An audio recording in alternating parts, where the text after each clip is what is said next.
with a little love and some tenderness. We'll walk upon the water, we'll rise above the mess with a little peace and some harmony. We'll take the world together, we'll take 'em by the hand. I got a hand for you, and I wanna run with you. Just hold my hand. I want you to hold my hand. Maurice Brown from Mount Vernon, New York. And I've been homeless off and on for 5 years. My name is Edwin Greer, Eddie, and I do have permission. give permission for the And I'm 21 years old. I live in West Hope, Mount Vernon shelter. So I remember when I just came here as an immigrant, and I see people actually selling bottled water at the stoplight, and people begging on the street in filthy, dirty clothes. That came as a shock to me because I thought to myself, well, wow, like this is the United States of America, and this is New York, right?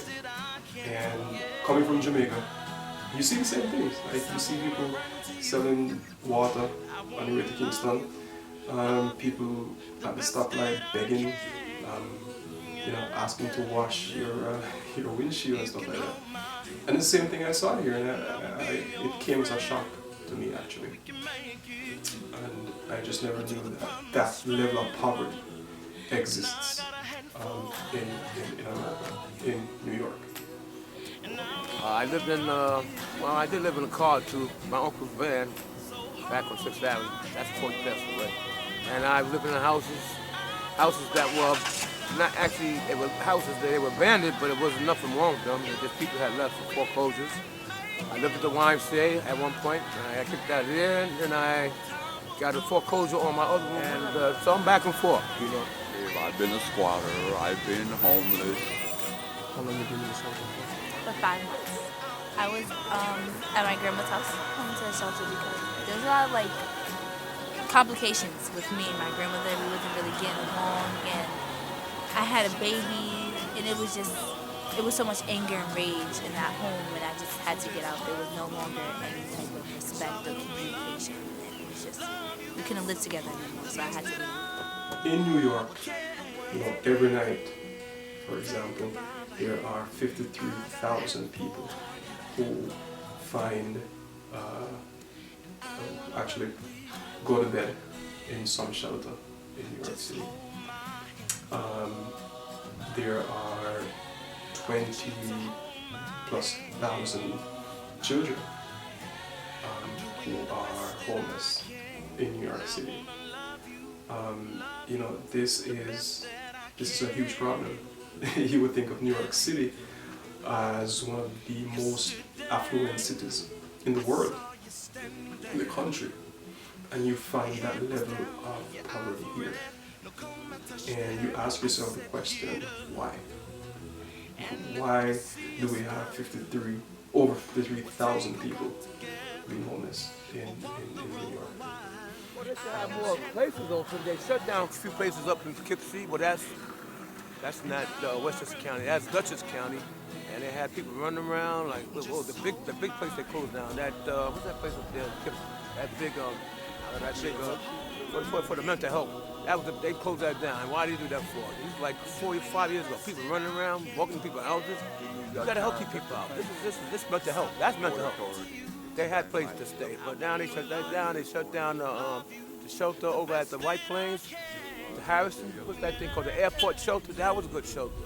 And they had the hospitals right there, so you get the treatment, your medication, and everything. They shut that down. And they told my daddy had the money, so I know the bunch of they got the money. Yeah, of course they got that money. Look what they paid out of New York. Paid out almost $60 million in the last 2 years for people who got injured on the sidewalks of Manhattan. $60 million and almost a period of 17 months. Now where the hell $60 million come So from? I set out to do a mini documentary. I wanted to interview people who are homeless. And by homeless I mean not that you're necessarily sleeping on the street every night, but you simply don't have a permanent place to call home. So even if you're living in a shelter, even if you sleep in a shelter every night, you're considered homeless. Even if you bounce around from family to family or friend to friend. There was a time where I had first, when everything had happened before I got into the shelter, I had to pull an overnighter outside. It wasn't really fun. Like basically I had to stay up all night. I didn't have anywhere to sleep, so I was sitting outside in the park. That's when I actually had my baby, but my friend took my baby in for me at her house so that the baby wouldn't be outside, but I didn't want to be too much of a burden and stay there as well. She was already taking in my baby from me. Well, I got two places I can stay at, but it's cold in there. Ain't no heat on, there's no Well, running my- water, my no electricity. address- well, my I got a hot Charlie plate. I Park. go to the park to cook outside once in a know while. what my meals I can are. always get food. It's no problem. I don't have to pay for that food, but you know, you got to go to some people's houses to cook it, and then you know, people you don't want to bother people. When I started my master's program at Fordham, in my final year, we were asked to do a project, and we would choose a social issue that we have an interest in, and we would find creative ways to bring to the public's domain that social issue, the policies that are geared towards those or that social issue. So myself and my classmate Shirley, we chose homelessness, and one of the things that we wanted to highlight was the plight of homelessness, the people who are affected by this social issue, the experiences they're having, and in terms of advocating or advocacy, what are some of the mediums that are available to us that we can utilize in advocating for, mitigating this social issue. The two men that I interviewed earlier, one is a veteran. He was in the army, and then he developed mental health issues, and he became dependent on the government to take care of him. The government clearly didn't do a good job of that, and he became homeless.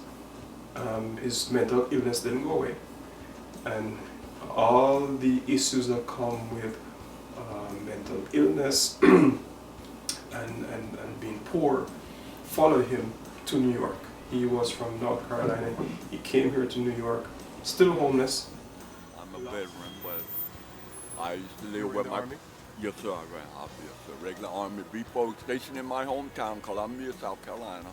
I got out. That was in '77. I was only 19 years old when I got out of the military. I was up in school. They tried to recruit me as a senior, but I waited. I graduated and took the test again, and I went in. I went on the Bible people, and I moved to New York. My home is in South Carolina. And all my relatives is up here in North Atlanta, Connecticut, Philadelphia, my aunts and uncles, first my aunts, brothers and sisters' kids. And my mother passed away here about maybe like 11 years. I have bad nerves and mood changes, mental health, not. But I've had surgery on my left leg. I have 5 pins in there, and that's what it's so bad. I had bad nerves and mood changes.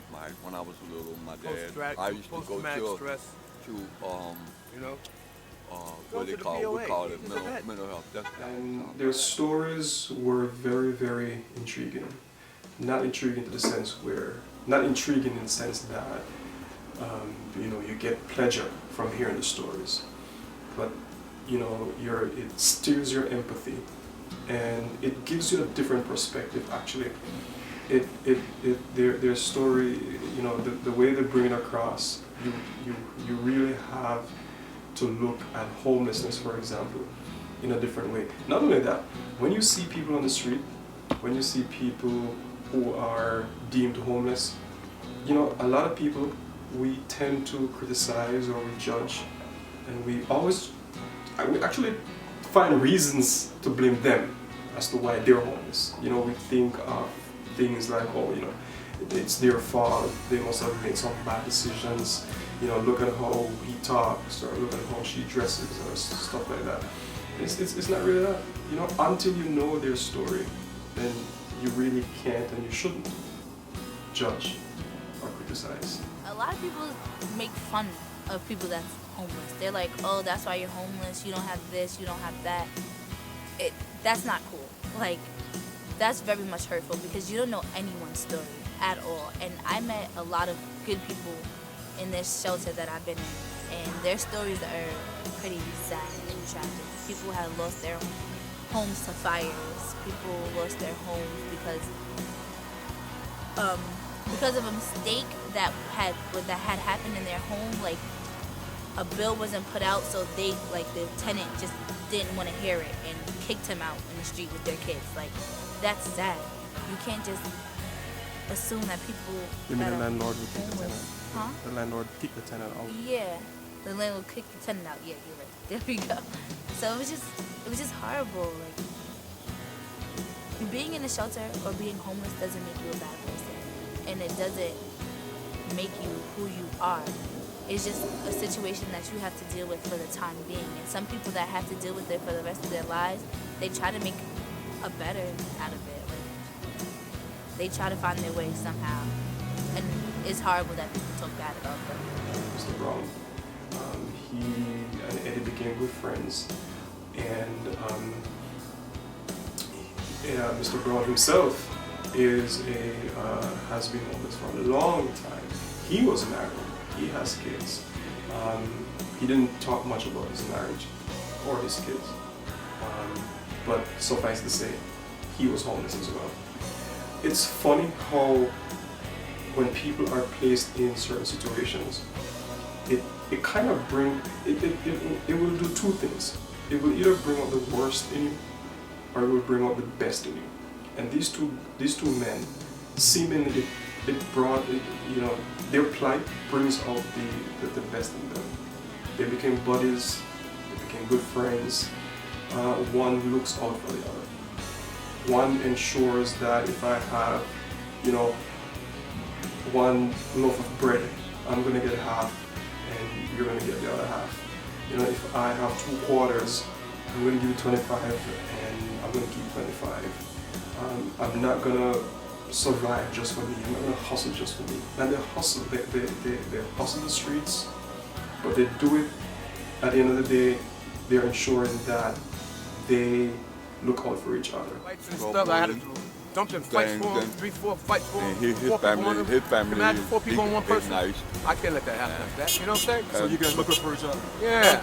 And then he gets on, and then he gets me in trouble. Hey, One go! of the things that surprised me was that when Mr. Brown said that it's really not the issue of finding a home that is his issue. It's actually eating. It's actually getting up every day and finding food to eat. That was their main concern. And so he says to me that, you know, if I can find food to eat every day, I'm fine. And I think that tells you something else. It tells you that somehow they have accepted their fate. They probably feel like they're never ever gonna get a house. They're never gonna live in a home again. They're probably gonna be like this, you know, for a long time. So all that they want is to have food to eat. Hey, it's not. We know places, we know spots, we know how to get paid, and we know how to get food. That's no problem for us. Yeah, and then we know how to get food. That's more important. Food is more important. Yeah, food's more important. Anything else? And then now to go, where you gonna go cook it at? That's another problem. Mr. Brown shared a story with me when one winter, actually, very cold winter, he says, he never had anywhere to go, but he had a hot plate, and he was lucky to get some food. some meat and stuff like that. And on the outside, he whipped up a meal, and that hot plate became a source of heat for him and the other homeless people that were around him, whom he shared his food with that night, and it was also a source of food, a source from which he could prepare his food from. Outside with the last year, I was outside where it was 15 degrees with the hot plate over by the park. Yes, with the hot plate. Hot plate warm me up, cook hamburger, hot dogs, and I was feeding people. People was hungry. I had enough. That 30 hours worth of meat. Everybody ate. I used to always get food from Fairway down there at the places. It's winter time now, and they throw away chopped meat, chicken and stuff like that. But you got to get it the day they throw it out, because it won't spoil on it. I don't know how they do it. I guess for me and for you, who we have our homes, our nice warm beds, we can never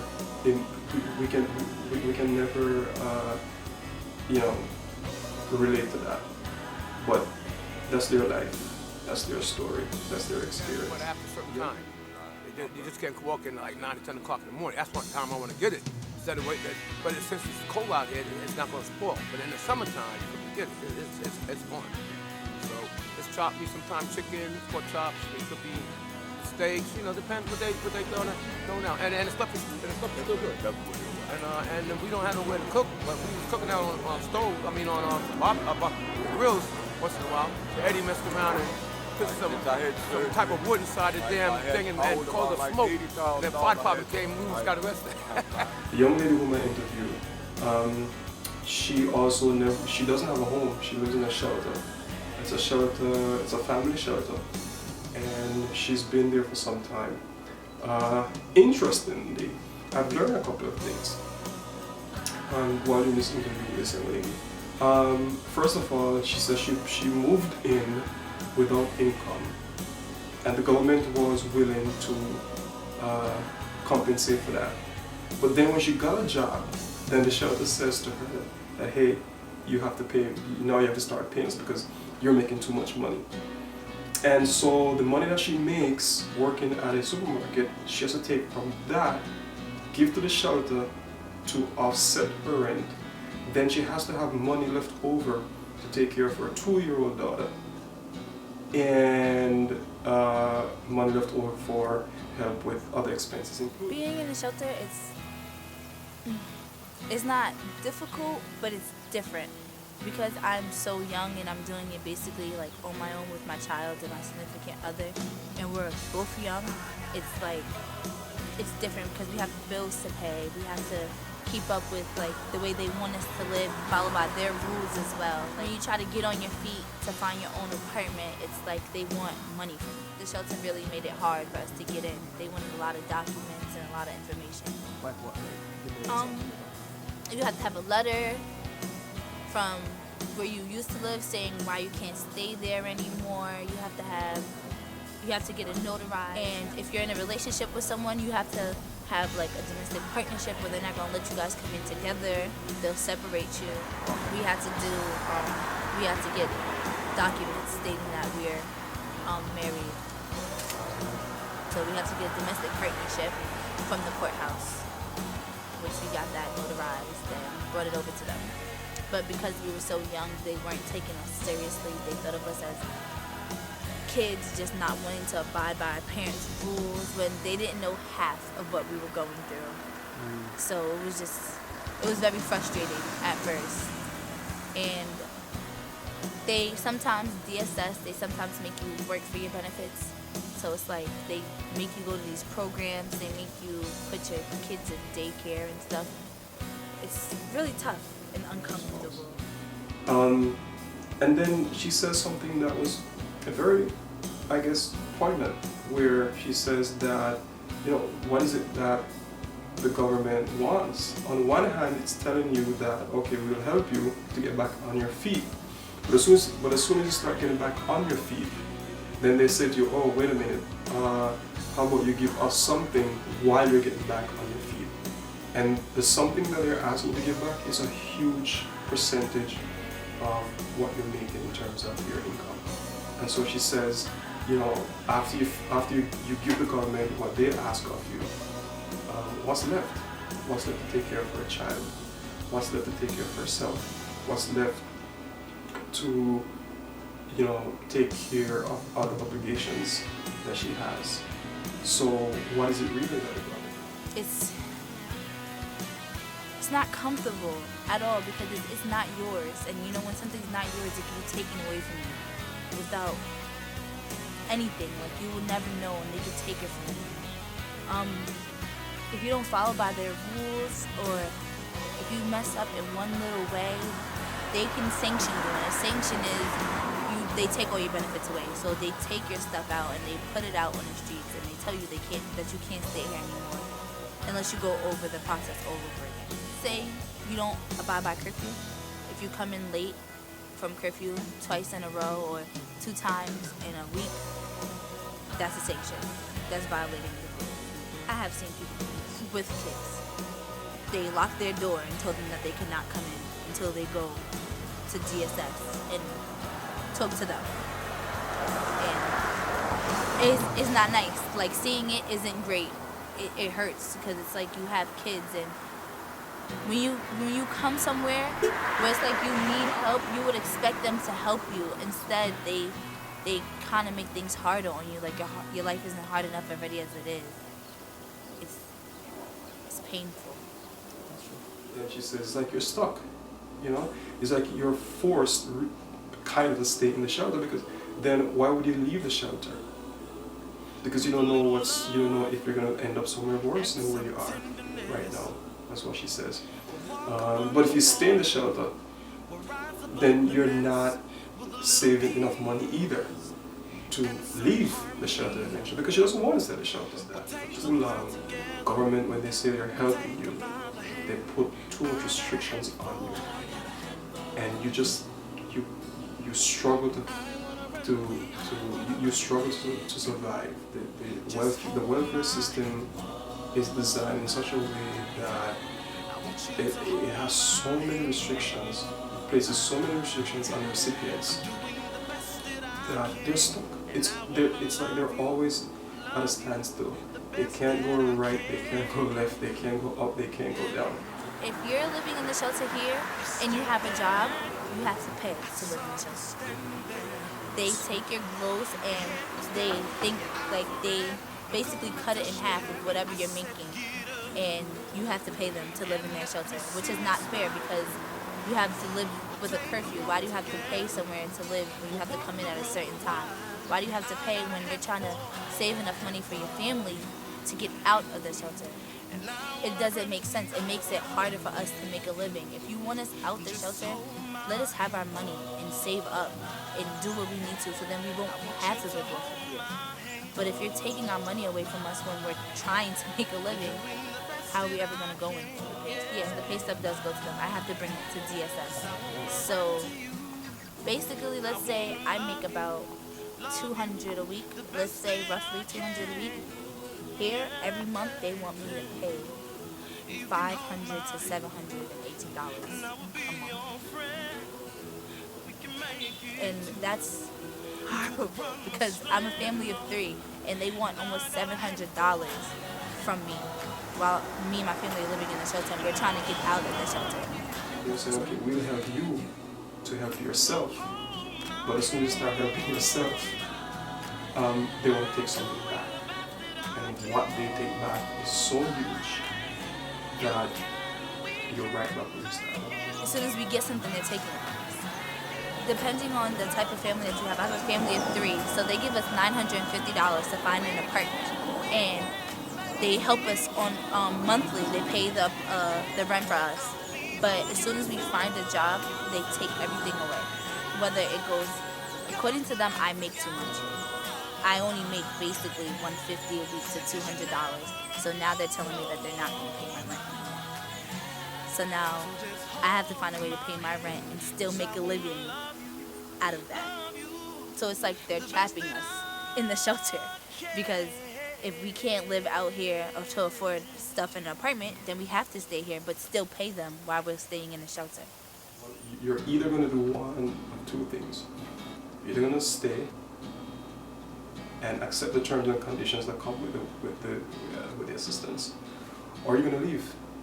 And if you leave, then you don't know what lies up. For one thing, I would hope that after you finish watching this documentary and you're walking on the street or you're driving on the street and you see a homeless person, rather than thinking that they caused it upon themselves, you will say to yourself, I wonder what his story is, or I wonder what her story is. And that's just the way, you know, we should really look at people, and they're less fortunate than we are. The young lady whom I interviewed, when I asked her, you know, what is it that she would like to see the government do? And she says what the government could do is create a permanent housing solution, a big place, get people together and just create this big place where people can just live. You know? Just live. Just live there without any restrictions, any burden. You know? Once you're there, you know you're there. I know it may be wrong to ask the government to pay for someone to live, but people need it. Why would you want them out on the streets suffering while you're in your home, comfortable, warm, and eating with your family when they're struggling on the streets digging out of a garbage can? Half of them. Luckily, that's not me, but why would you want to see that? I want the government to make a place that's just for people that need it. Don't just open up a soup kitchen and they can come eat whenever they want. Let's build something. Let's get people together and make a change. I want to see the government stop making life hard to live. They want money for everything. I know it's like money's the root of all evil. If you don't have money, it's like the government don't want to help you. And that's horrible. It shouldn't be like that. Not everybody has money. Not everybody has a government job. I want the government to just put themselves in our shoes and try to live the way we live. Everything they do for us, we have to pay them back. Everything. Like, they put my daughter in daycare, so they're like, okay, we're paying for her daycare. You're getting money, so you could just pay for your rent. So what about the clothes that we need? And if we make too much, like, they put down our food stamps lower and lower and lower. So it's like, they start to decrease everything after a while. So it's like, how are we supposed to eat? How are we supposed to get food? How are we supposed to buy Pampers? Formula isn't cheap, but you guys want this money from us. How are we supposed to make a living if you're taking everything from us that we're trying to make a living out of? They sure do that. I think that's very important to let the people know how things are. That's very important. That's a very good move. A lot of people wouldn't do that before you to give you an interview like that, you know? Because it's probably personal to them. Serenity and give you, I've been to a program. Their privacy, you know? But then they don't want to be, you know, I may go on the network on TV. My mom would say, what the hell are you doing on TV telling you homeless? You crazy fool, you. I'll get my butt kicked again. I'm going to get it kicked already. Come on. So I'm late going up there right now. I just hope that this video does help people get a better outlook on people that are homeless. It's not just bums on the street. It's People we like don't you. have everything. Yes, it's not easy, and I'm young and I'm going through it. It's just the way to live right now.